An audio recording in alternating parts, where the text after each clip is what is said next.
Go on. So in question 4 is, how did you use media technologies in construction research and planning and evaluation stages? So some of the technology we used a Sony camera.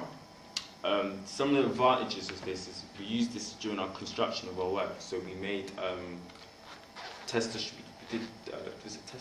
Or? Test shots. Test shots. How to use it and how. So for example, we used Dutch angles as we previously said, and we wanted to see how practical it would be. So one of our test shots is a low angle with the lights flickering, and we found that it was quite easy to use. This is when we were on the theory of using the flicker effect. We also used a Kodak camera. This was as evidence of our research. Like, we took photos of the locations we wanted to use, the costumes. So also, when we were in the planning stages, we tried to add focus to the camera, it was incredibly difficult to use because to get to lose focus at the right point, it was quite hard to. You needed very steady hands, which sometimes went against us. Another advantage of the Sony camera was that in terms of framing, that it was quite clear, and that when we were editing, the shots came out quite clear. But a disadvantage of the camera, there's 2 disadvantages. One to do with framing, that sometimes it cut out some images, so sometimes we had to compromise when we were taking shots. So if we couldn't do close-up shots sometimes because it would cut out certain bits of their head, and we thought that would look like we were making a mistake. We were making a mistake with the camera. It made it very difficult. Whereas it was just the technology we sometimes struggled with. And the second problem, and was a major problem, was it was not compatible with Macs. So what would happen is we'd have all the footage on one camera, where we tried to upload it onto the Macs in our college. They weren't compatible at all, so we'd have to go to a friend's house. Yeah, we had to download a program at a friend's house because he had a Mac, and we had to convert every single. Which took a very long time. Yeah, and the problem was that it contributed to us being quite just a little bit late in producing our work. Maybe not being able to do as much as we wanted. Like, we had to cut out 1 or 2 scenes, which it didn't make much of a difference, but anyone else it could have made a difference. And we were delayed probably by 1 week, so that contributed in our poor time management skills. I mean, at the beginning, when we were doing pre-production, we were quite ahead, but the problem with the cameras, it took a long time. We also used things such as Prezis for when we initially wanted to do a horror trailer. We did a Prezi where it's basically just a presentation, very similar to PowerPoint, but it's not as basic as in next slide. You can change the way it moves over, and we just gave our ideas out to other people to see what they felt like, if we were onto something good, or if we should try and do a different genre.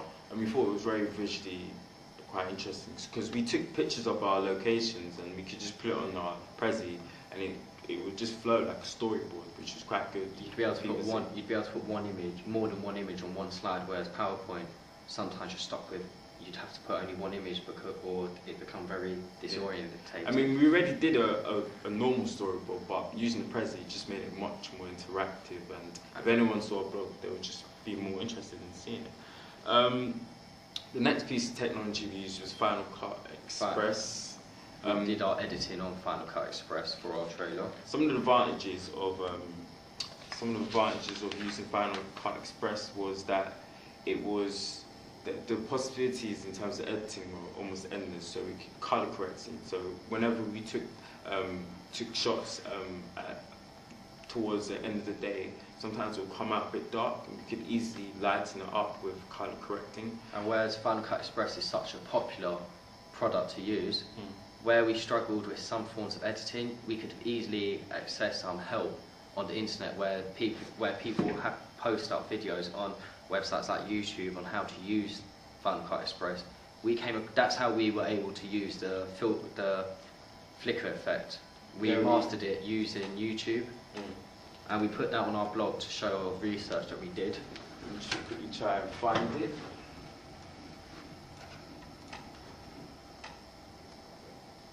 So here, for example, it says the starter effect, and it What's would up, have. guys? It's Chris, and I'm back again with another tutorial. This tutorial was requested by Cineflix for Life. So it would have people having commentary and step by step going through how to add these certain effects, and we thought it was better than other programs like Windows Movie Maker, because you couldn't really add any whole conventional effects with Movie Maker. It was just too basic. And Final Cut Pro, you could add dissolves, cross dissolves. We felt only on Movie Maker you could only really add superimposed scenes, where, like Kevin just said there, with Final Cut we were able to add those, well, not simple, but the more needed effects to make the horror trailer more conventional. And also it helped us add effects that couldn't be done in any other program, like jump cuts. We can easily just duplicate scenes. Cut it up and Yeah. stretch out the scene. Yeah, and that worked really well. Problems we encountered with Final Cut Pro, Express is, firstly, it was very difficult to render things. So sometimes it would take minutes, or if you wanted to save a whole sequence, it would take hours to render something. Another problem we encountered was that it was very hard to get used to and how to work. It took us up to a week to finally get to grips with the simple things and how to, and that put us at a disadvantage because it took a long time compared to other students. This was, for both of us, this was the first time we used this. Where if you were obviously a master with Final Cut Express, you probably would whiz through it. Where we had to teach ourselves how to use it. Well, I think we did a good job, but it would have helped knowing how to use it beforehand. Another problem was that sometimes the camera would disconnect from the Mac, and therefore everything would go offline. And that was one of the most complicated things we encountered, because it went offline, we would have to put them back online, and to find individual scenes and then put them back in was incredibly difficult to manage. Some of the other forms of media we used was Photoshop. We liked Photoshop because adding Photoshop Elements 2.0 was easier than the other Photoshops like CS5, because it's quicker and it's more simplistic to use. Where we felt sometimes Photoshop, the simplest things would be the hardest things to do.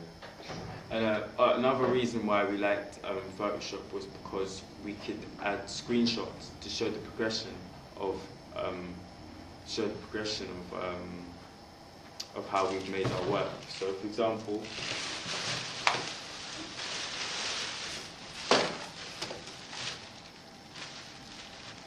we've got some pictures of how we developed slowly. So, for example, here it's just a basic image of our villains called Creeper. And in the second bit, we've added a black background, and then paint bucket. And in the third image, we added an effect called the graphite effect, which would distort the image, which will make it all blurry. So, and it produced this product. Yeah, it produced this product. Also, some of the problems with Photoshop was with adding text. We used a website called The Font, and it has a wide range of fonts, and to pick the perfect one was very time consuming. But when we added it to Photoshop, we would have to add it one by one, and we found that to be quite time consuming. But when we were making our magazine front cover, the use of Photoshop was quite easy because we learned how to do it from AS. We learned doing our media coursework in AS, so it became very simple for us. Another form of media we used was Wordle. Like previously said, we want some peer review, and therefore Wordle was a great way of showing the wide range of views of our posters. So we had comments, as we showed before, as different and unique. We also used SlideShare, which was another form of media use. The good points of SlideShare was that it was very simple, quick to use, and it was also fresh. It wasn't as dull as other things may seem. Like Microsoft PowerPoint, we felt was sometimes very dull, boring. And we considered the fact that we did a pitch using the video, and we thought that it would be, if someone looked at our blog, it would be very time consuming. So we put it into a PowerPoint and then put it into SlideShare, and it just made it much more fun and More interactive simple experience. Yeah.